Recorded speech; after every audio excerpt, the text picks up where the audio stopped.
Here to help us navigate those rental car extras that can cost hundreds of dollars is Mark Orwoll, our old buddy, international editor of Travel and Leisure magazine. Mark, thanks for coming in. Thanks, Russ. So are they purposely nickel and diming us to death? You know, they are. First off, a lot of the things that we get charged for are really out of the car rental company's control. There are county taxes, there are airport taxes, there are concession fees, all sorts of things. So a lot of this stuff is, and they can add up to 25% of the cost of the rental car. Yeah, so you're going to get socked. Let's talk about that rental car agreement that Jerry was just talking about. Oh, you got one here. Do most people understand what they're signing up for? This is longer than the Declaration of Independence, by the way, and more in depth. And I'm one of the few people who actually gets a kick out of reading them.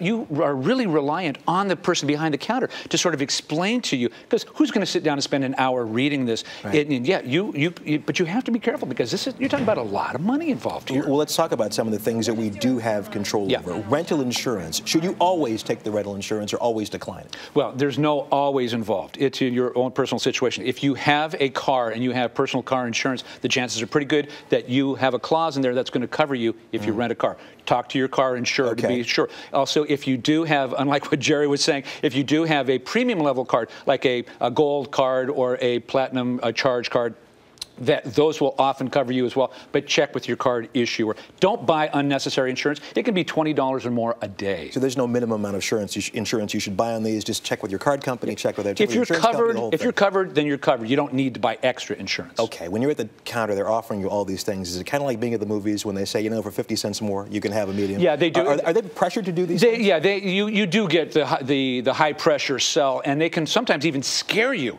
into buying things that you don't need. So be aware of that. What I love is the prepaid gas option. They say, you know, you're going to sign up now, or you want to bring it back and pay $900 a gallon or something like that. You love hating it, I hope, because you always want to decline the prepaid gas option. Basically, what they're doing is they're selling you the tank of gas in the car when you rent it, and they say, just bring it back on empty.